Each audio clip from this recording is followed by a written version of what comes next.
Hello everyone, welcome back to my channel. आज के video में हम डिस्कस करेंगे subject adult health nursing, BSc nursing third semester.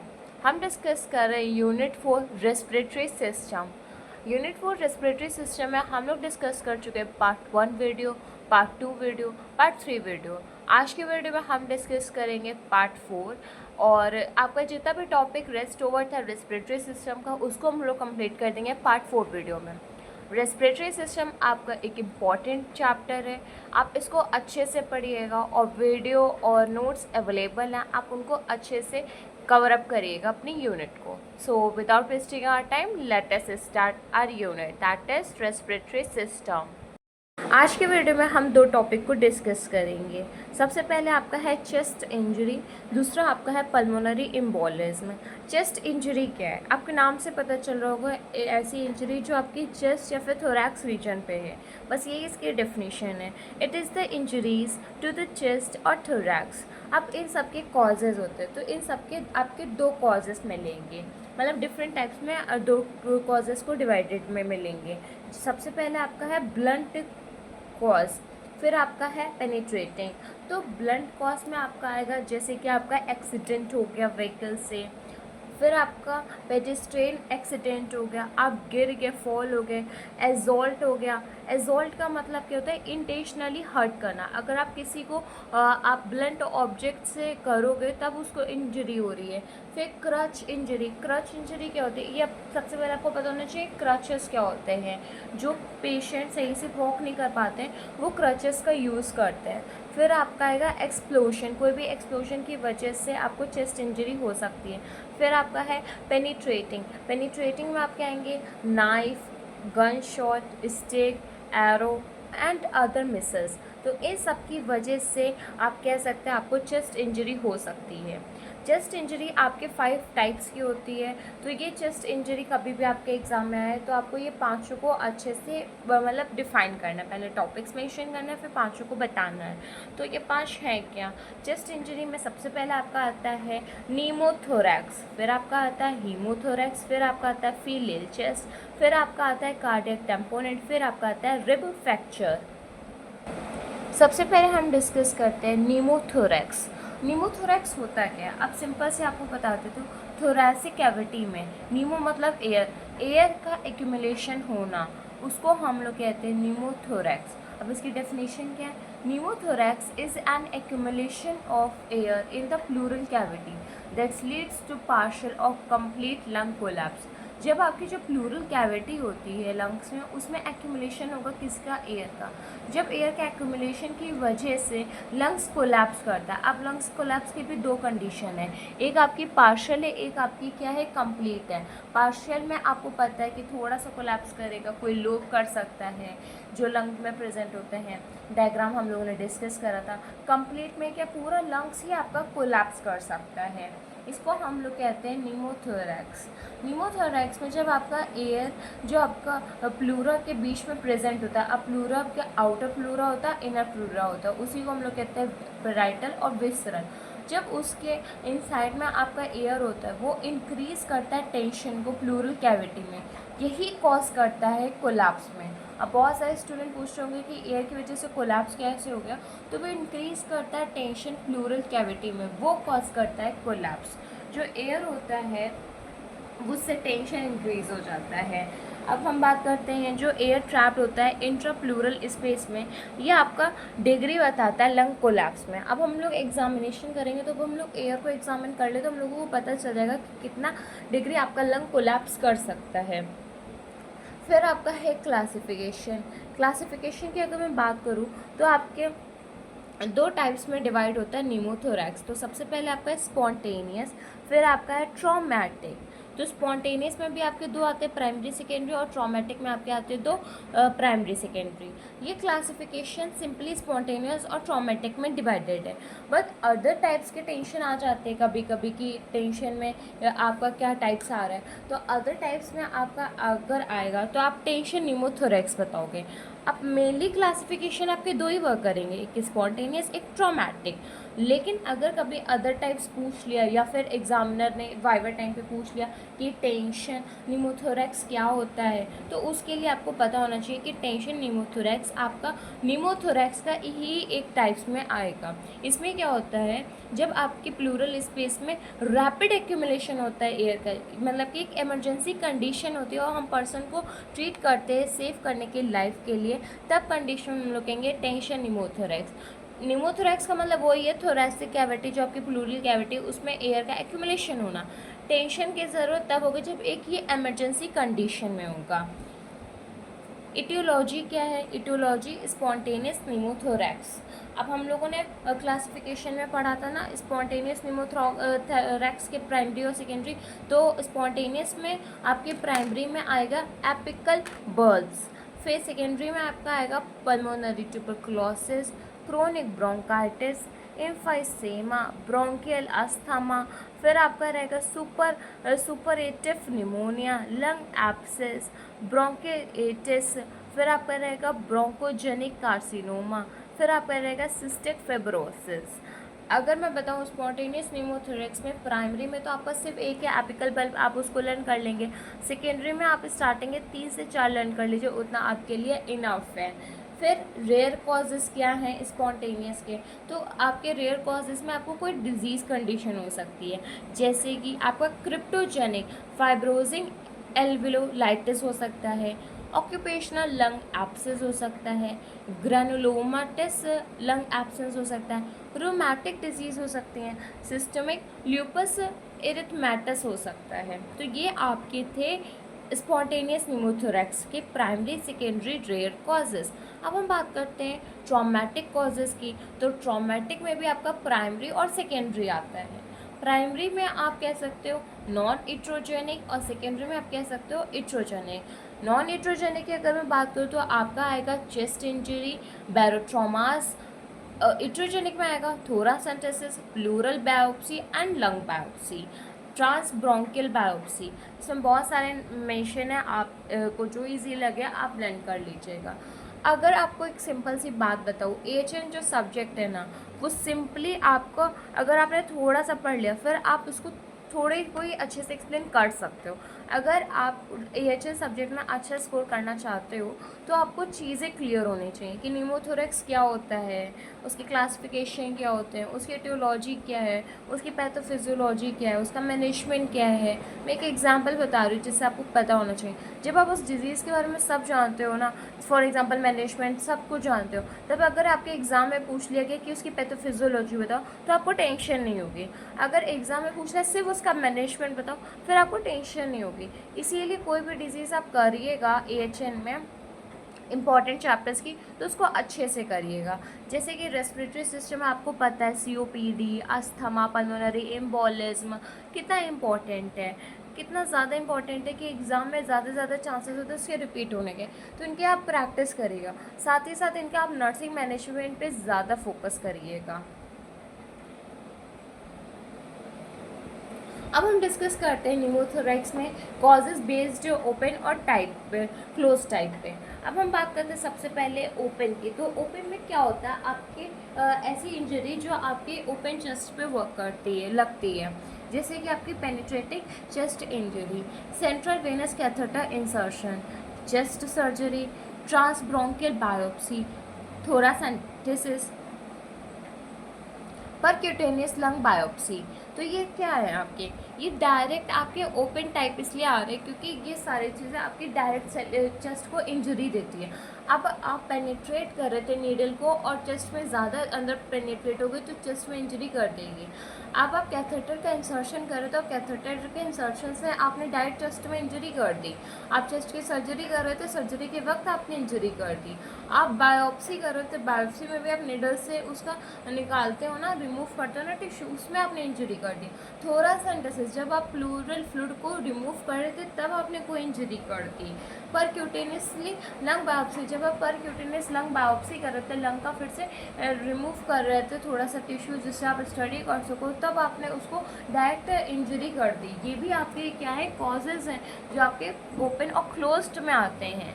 फिर आपका आता है क्लोज्ड कॉजेज़। अब जैसे कि लंग क्लोज है, उसके अंदर कुछ भी हो रहा है जिसकी वजह से आपने कुछ भी इसमें रोल आपका नहीं हो सकता है, जैसे कि रिब फ्रैक्चर। अब अंदर लंग के अंदर ही रिब फ्रैक्चर हो गया, थोरैक्स मतलब बॉडी के अंदर ही हो गया, आपको नहीं पता, और बाद में आपको पता चला है कि जिससे आपको कॉजेस मतलब आपके उसमें नहीं था। फिर आपका है क्लेविकल फ्रैक्चर, फिर आपका है कंजनाइटल ब्लब रप्चर, फिर आपका है इन्फाइसेमेटस ब्रूले रप्चर, फिर आपका है बैरोट्रॉन, फिर आपका है इरोसिव ट्यूबरकुलर और कैंसरस लीसन, फिर आपका है इंटेस्टाइनल लंग डिजीज़, फिर आपका है टेंशन न्यूमोथोरैक्स। टेंशन न्यूमोथोरैक्स की बात करें तो इसमें आपका आता है mechanical ventilator.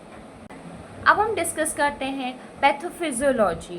Pathophysiology of pneumothorax. तो सबसे पहले आप लिखेंगे ड्यू टू इटियोलॉजिकल फैक्टर। इन सारी इटियोलॉजिकल फैक्टर की वजह से जो आपकी लंग्स की प्लूरल कैविटी है वो रप्चर हो जाएगी। रप्चर होने के बाद में फिर एयर इंटर करेगा आपकी प्लूरल कैविटी में।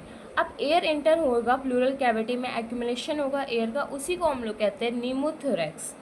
आपको सिंपल लग रहा होगा कि कैसे कैसे कंडीशन है, तो आपको स्टेजेस पे क्लियर करनी जिससे आपको क्लियर है। फिर न्यूमोथोरैक्स में क्या होता है, एयर का एक्यूमुलेशन, उसके बाद में जो प्लूरल कैविटी है उसमें एलिवेशन होगा एयर का, फिर श्रिंकिंग होगा लंग का, एयर हंगर हो जाएगा, डिक्रीज हो जाएगा आपका पार्शियल प्रेशर ऑक्सीजन का, इंक्रीज हो जाएगा CO2 का। यही चीज़ डिक्रीज कर देगी ऑक्सीजन वाइटल ऑर्गन्स में, जिससे डेथ हो जाएगा। अब मैं आपको फिर से एक्सप्लेन कर देती हूँ थ्रू अ डायग्राम जिससे इजी रहे। ये आपका फॉर एग्जांपल हम लोग बनाते हैं, ये लंग्स है, रफली डायग्राम बना रही हूँ, डोंट लाफ। उसके बाद में ये आपकी क्या है, प्लूरल कैविटी, मैंने डबल लेयरिंग कर दी। अब इसमें यहाँ पे अब इसी को हम लोग यहाँ पे जूम कर देते हैं। अब ये आपके प्लूरल कैविटी थी, प्लूरल कैविटी के बाद में अब आपका क्या हो गया, रप्चर होगा। अब यहाँ पे क्या हो गया, रप्चर हो गया। रप्चर होने के बाहर बॉडी में हर जगह ऑक्सीजन ऑक्सीजन है। अब ऑक्सीजन है तो वो ऑक्सीजन आपके प्लूरल कैविटी में आएगा। अब यहाँ पे प्लूरल कैविटी में ऑक्सीजन क्या हो जाएगा, आपका एक्यूमुलेट हो जाएगा। अब ऑक्सीजन आपकी बॉडी उसमें लंग्स में एक्यूमुलेट होने लगा है और लंग्स श्रिंक करने लगे हैं और आपको ऑक्सीजन की ज़रूरत है उस टाइम पे, लेकिन आपका ऑक्सीजन कम हो रहा है। क्यों? क्योंकि जो लंग की एक्टिविटी है CO2 को बॉडी से बाहर भेजना और ऑक्सीजन को बॉडी में रखना, ये वर्क नहीं हो पा रहा है। तो ये क्या करेगा, ऑक्सीजन अंदर ले नहीं पाएगा और जो CO2 बॉडी का है वो अंदर बाहर नहीं कर पाएगा, जिसकी वजह से बॉडी में CO2 बढ़ जाएगा। मैं एक बार फिर से बोल देती हूँ, जो बॉडी है, बॉडी में मेन काम लंग्स का क्या होता है, लंग्स का काम होता है CO2 को बाहर से अंदर लेना और सॉरी ऑक्सीजन को, मैंने ऑक्सीजन बताया, CO2 को आपकी बॉडी से रिमूव आउट करना। लेकिन लंग की फंक्शनिंग सही नहीं चल रही है तो वो ऑक्सीजन को ना अंदर ले सकेगा और ना कार्बन डाइऑक्साइड को बाहर कर सकेगा, जिसकी वजह से आपका जो पार्शियल प्रेशर ऑक्सीजन का है वो डिक्रीज़ हो जाएगा और कार्बन डाइऑक्साइड का इंक्रीज़ हो जाएगा। जब आपकी बॉडी में ऑक्सीजन कम हो गया है तो बॉडी में ऑक्सीजन कम होने की वजह से तो आपके वाइटल ऑर्गन्स में भी ऑक्सीजन कम होगा, जिसकी वजह से वो डेथ कॉज करेंगे। तो ये थे आपके पैथोफिजियोलॉजी न्यूमोथोरैक्स की। इसकी बहुत सिंपल है, आपको समझ में भी आ गया होगा। फिर हम डिस्कस करते हैं क्लिनिकल मैनिफेस्टेशन। क्लिनिकल मैनिफेस्टेशन में आपको क्या मिलेगा, सबसे पहले तो आपको सडन शार्प प्लूरेटिक पेन मिलेगा, आपको मूवमेंट करोगे तब आप ब्रीथ करोगे या कफ करोगे, आपको एसिमेट्रिकल चेस्ट वॉल मूवमेंट मिलेगा। क्यों? क्योंकि आपका लंग्स कोलैप्स हो जाएगा। आपको ब्रीथ की शॉर्टनेस मिलेगी क्योंकि हाइपोक्सिया कंडीशन है, ऑक्सीजन नहीं है।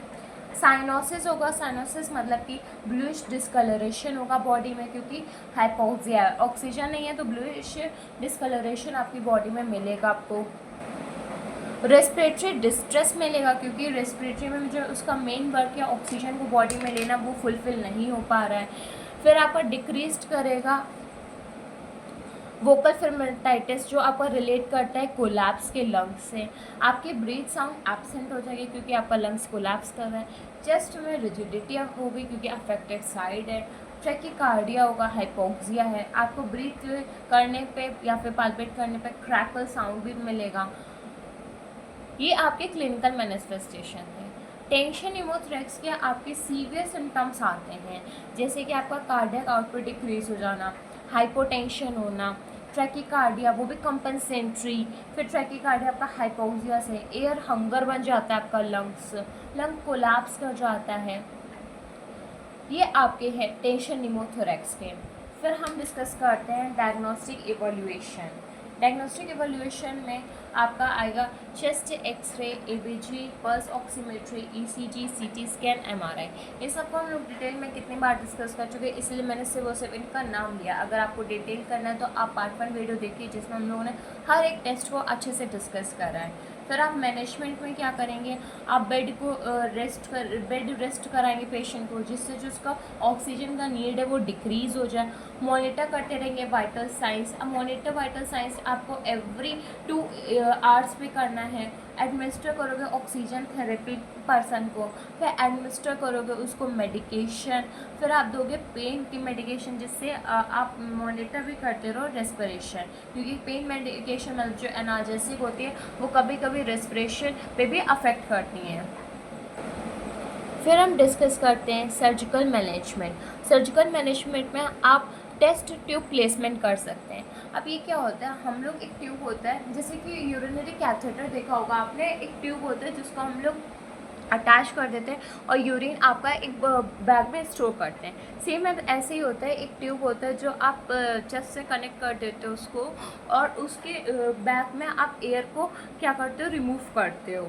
नेक्स्ट क्या है, थोरैकोटोमी। अब ये थोरैकोटोमी क्या होता है, इसमें जो भी आपका जहाँ पे भी आपका कोलैप्स करने के चांसेस ज़्यादा होते हैं, फॉर एग्जांपल जहाँ पे एयर ज़्यादा है वहाँ पे आप इसको रिमूवल करोगे।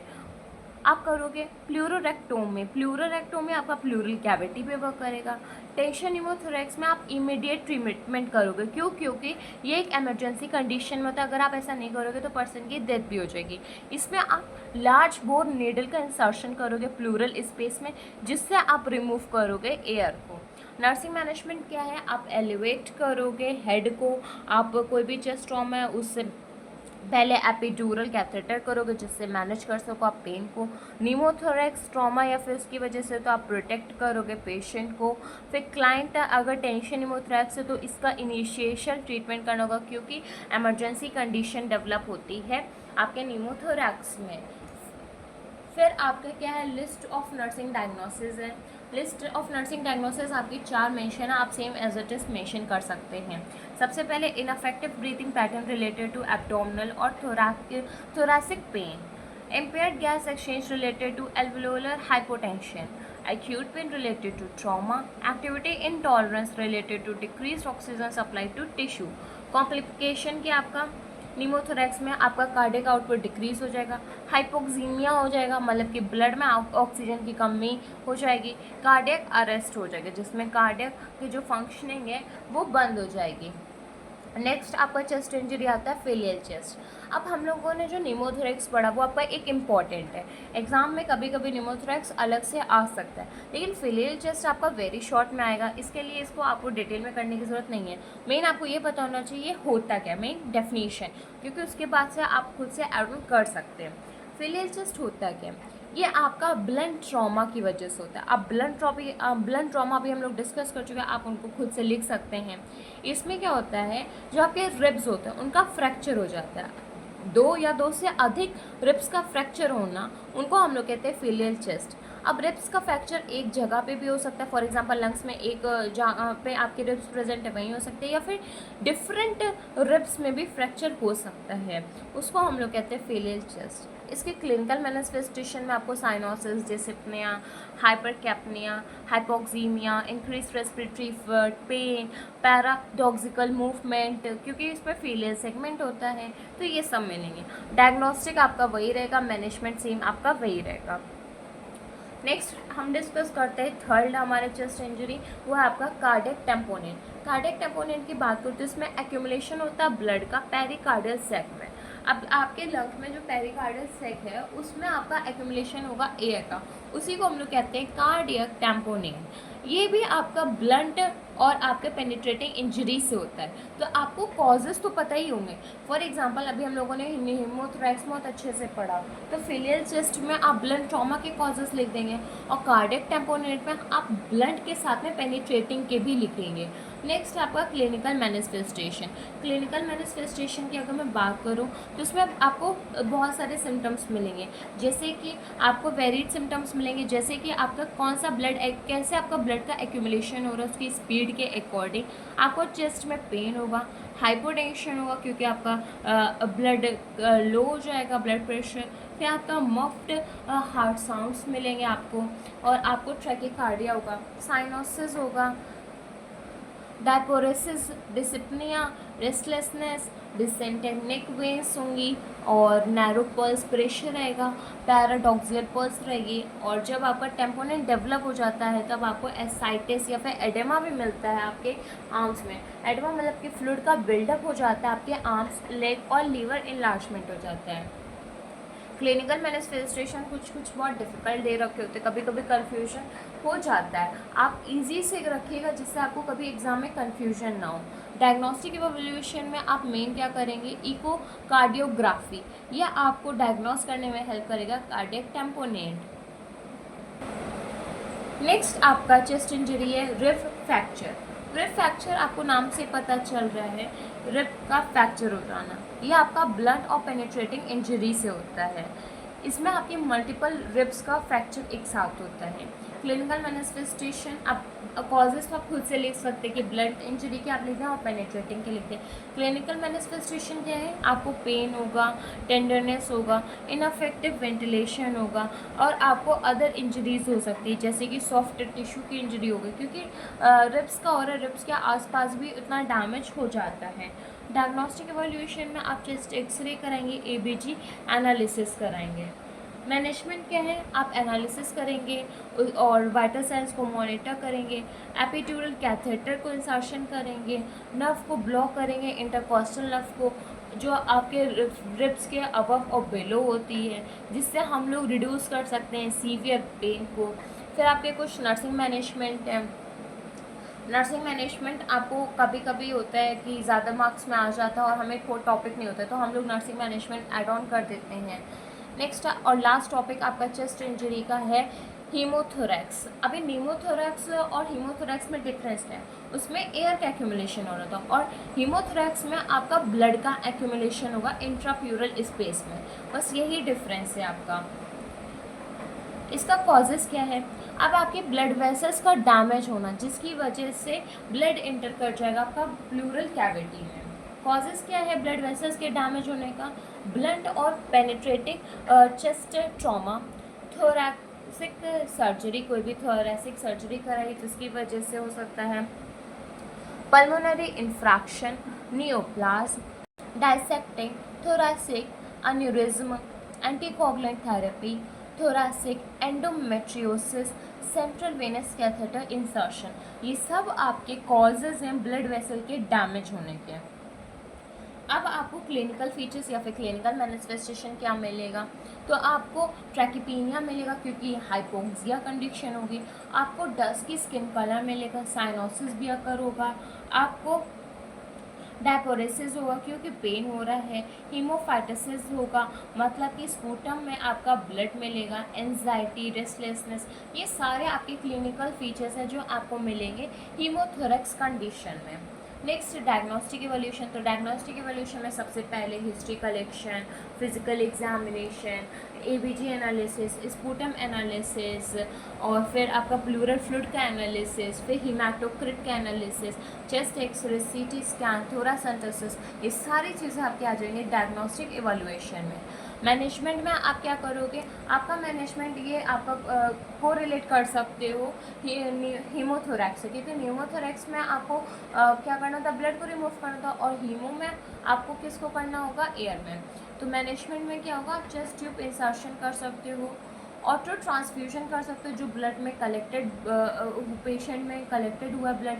फिर आप ट्रीटमेंट करोगे हाइपोवोलेमिया, क्योंकि वॉल्यूम भी कम हो जाएगा, हाइपोवोलेमिया कंडीशन होगा, आप ये हाइपोवोलेमिक शॉक कन्वर्ट उससे पहले आप उसको ट्रीट करोगे, ऑक्सीजन का एडमिनिस्टर करोगे, एनाल्जेसिक, सक्शनिंग करोगे, थोरैकोटोमी करोगे। थोरैकोटोमी जब हम लोग करते हैं जब उसकी कंडीशन टेस्ट ट्यूब से इम्प्रूव नहीं हो पाती है पर्सन की, नेक्स्ट आपके कुछ कॉम्प्लिकेशंस हैं। अब ऐसी कंडीशन में एडवर्स रिएक्शंस हो जाती हैं, क्योंकि आपने ब्लड ट्रांसफ्यूजन कर रहा है, ब्लड ट्रांसफ्यूजन की वजह से अब आपने कभी चेक करा नहीं कि पेशेंट का ब्लड ग्रुप क्या, आप जो आप उसमें ट्रांसफ्यूज़ करो उसका क्या, और अब बॉडी में गया तो कॉम्पैक्टेबिलिटी रिएक्शंस अकर्स होंगी। अब मैसिव हेमरेज, अब आपकी कोई ब्लीडिंग मैसिव मतलब बहुत खतरनाक हो रही है, जैसे एक्सीडेंट पे हो जाती है, इन्फेक्शन हो गया, या फिर कभी चेस्ट ट्यूब ऑक्सीजन इक्विपमेंट में माल फंक्शन हो गया, जैसे कि हम सही से इंसर्ट नहीं कर पाए या फिर उनकी फंक्शनिंग ही नहीं सही से वर्क करी।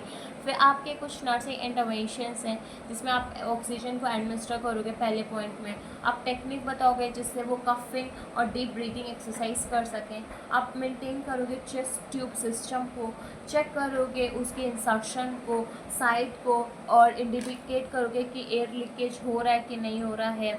आफ्टर दैट आप चेक करते रहोगे।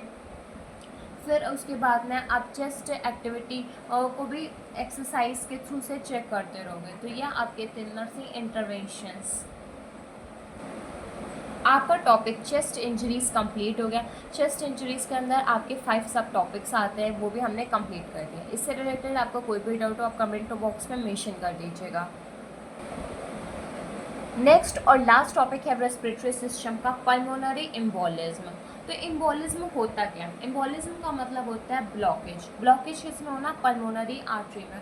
अब ब्लॉकेज किससे होता है? फॉरेन मैटर्स होता है, उसी को हम लोग कहते हैं पल्मोनरी एम्बोलिज्म। तो डेफिनेशन क्या पल्मोनरी एम्बोलिज्म की? ये एक ब्लॉकेज है पल्मोनरी आर्टरी का बाय फॉरेन मैटर, इसी को हम लोग कहते हैं पल्मोनरी एम्बोलिज्म। कॉजेज़ क्या है? डीवीटी, डीप वेन थ्रोम्बोसिस की वजह से।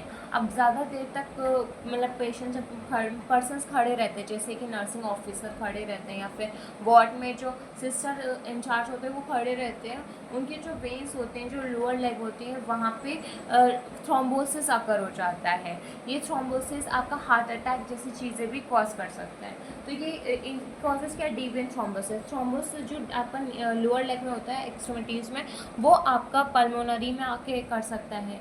राइट साइड का हार्ट फेल हो, अपर एक्सट्रीमिटी में कोई इम्बोलाई है, पेल्विक वेन में कोई इम्बोलाई है, फीमोरल वेन में कोई इम्बोलाई है, एयर इम्बोलाई है, ट्यूमर है, बैक्टीरियल वेजिटेशंस है, ये सब एक ऑब्स्ट्रक्शन क्रिएट करते हैं इम्बोलाई। नेक्स्ट है आपका रिस्क फैक्टर। तो प्री डिस्पोजिंग रिस्क फैक्टर्स में आपका आता है सबसे पहले तो आर्टेरियल फिब्रिलेशन। आर्टेरियल फिब्रिलेशन आप डिटेल में पढ़ोगे कार्डियोवास्कुलर सिस्टम में। डिक्रीज हो जाएगा आपका कार्डियक आउटपुट, इमोबिलिटी होगी क्योंकि उस टाइम पे सीवियर पेन होता है। फिर आपके अगर मैं बात करूँ वेस्कुलर एंडोथीलियम में क्या मिलेगा, तो आपको इन्फेक्शन मिलेगा, आर्टेरोस्क्लेरोसिस मिलेगा। फिर आपको हाइपरकोगुलेटिविटी में बताया जाए तो पॉलीसाइथीमिया हो जाएगा। पॉलीसाइथीमिया एक कंडीशन होती है जिसमें आरबीसीज का प्रोडक्शन हाई हो जाता है। फिर आपके प्रेसिपिटेटिंग कंडीशन क्या आएगी? प्रेसिपिटेटिंग कंडीशन की अगर मैं बात करूँ, कोई भी आपका प्रीवियस एम्बोलाई तो जिसकी वजह से आ सकती है, कोई भी कार्डियोवास्कुलर डिजीज़ की वजह से आपको हो सकता है, जैसे कि heart fail, right ventricular infarction हो गया। तो ये आपका आता है प्रेसिपिटेटिंग कंडीशन में। अदर फैक्टर्स आपके हैं obesity, nephritic syndrome, hypertension, smoking and stroke. तो ये कुछ थे आपके अदर फैक्टर्स जो आपके इन्वॉल्व होते हैं पल्मोनरी एम्बोलिज्म में। अब हम डिस्कस करेंगे पैथोफिजियोलॉजी पल्मोनरी एम्बोलिज्म की। तो सबसे पहले आप लिखेंगे ड्यू टू इटियोलॉजिकल फैक्टर। अभी हम लोगों ने इटियोलॉजी डिस्कस करा है। इटियोलॉजिकल फैक्टर के बाद में आपका सेकंड स्टेप आएगा जिसमें होगा एम्बोलिज्म का मोबिलाइजेशन। अब आपको पता है एम्बोलिज्म आपके वेन में प्रेजेंट, अभी हम लोगों ने पढ़ा पेल्विक वेन, फेमोरल वेन और आपके लोअर एक्सट्रीमिटी, अपर एक्सट्रीमिटी। तो जिसमें भी आपका एम्बोलिज्म है वो एम्बोलिज्म आपका मोबिलाइजेशन करेगा थ्रू वेनस रिटर्न। इसलिए मैंने अलग से मेंशन करा we are venous return.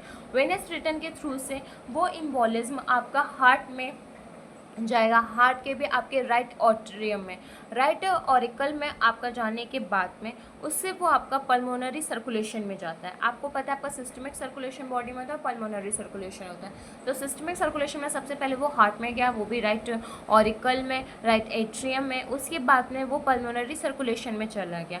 Pulmonary circulation में जाते ही वो सर्कुलेट करके किसके पास जाएगा? पल्मोनरी आर्टरी पास जाएगा। अब वो एम्बोलिस पल्मोनरी आर्टरी में गया। फॉर एग्जाम्पल एम्बोलिज्म इतना सा था और आपके सिस्टमिक सर्कुलेशन की वेन्स इतनी सी, तो ये ईजिली इससे पास हो गया था। फिर ये पल्मोनरी सर्कुलेशन में इससे कम था लेकिन इनफ था। लेकिन कोई पल्मोनरी आर्टरी इतनी सी होगी जिसमें ये जाके अटक जाएगा, जिसको हम लोग कहेंगे ऑब्स्ट्रक्ट हो जाएगा, जिसमें आप कह सकते हो पल्मोनरी एम्बोलिज्म हो गया। एम्बोलिज्म मतलब ऑब्स्ट्रक्शन होना, किसमें? पल्मोनरी आर्टरी में होना। अब आपको समझ में आ रहा होगा कि वो एम्बोलिज्म कहीं और ऑब्स्ट्रक्शन नहीं करा, कहीं और नहीं अटका, सिर्फ और सिर्फ पल्मोनरी आर्टरी में क्यों अटका। अब आप जानते हो पल्मोनरी आर्टरी, फॉर एग्जांपल ये आपकी पल्मोनरी आर्टरीज है। अब स्टार्टिंग में आपकी मतलब क्या रहेंगी, ब्रॉड रहेंगी, बाद में आपके नैरो हो जाएंगी, पतली होती जाएंगी, फिर वो आपका होता है। जब आपकी आर्टरी में ब्लॉकेज हो गया तो यहाँ का ऑक्सीजन आपका कभी बॉडी में आगे ट्रांसफ़र नहीं होगा। जब ऑक्सीजन ट्रांसफ़र नहीं होगा तो बॉडी में हाइपोक्सीमिया जैसी कंडीशन डेवलप हो जाएगी। फिर आपको बॉडी में साइनोसिस अकर होगा। इसी को हम लोग कहते हैं पल्मोनरी एम्बोलिज्म। और ये पूरी आपकी है पैथोफिजियोलॉजी अब आपको समझ में आ गई होगी। अब हम डिस्कस करते हैं क्लिनिकल मैनिफेस्टेशन।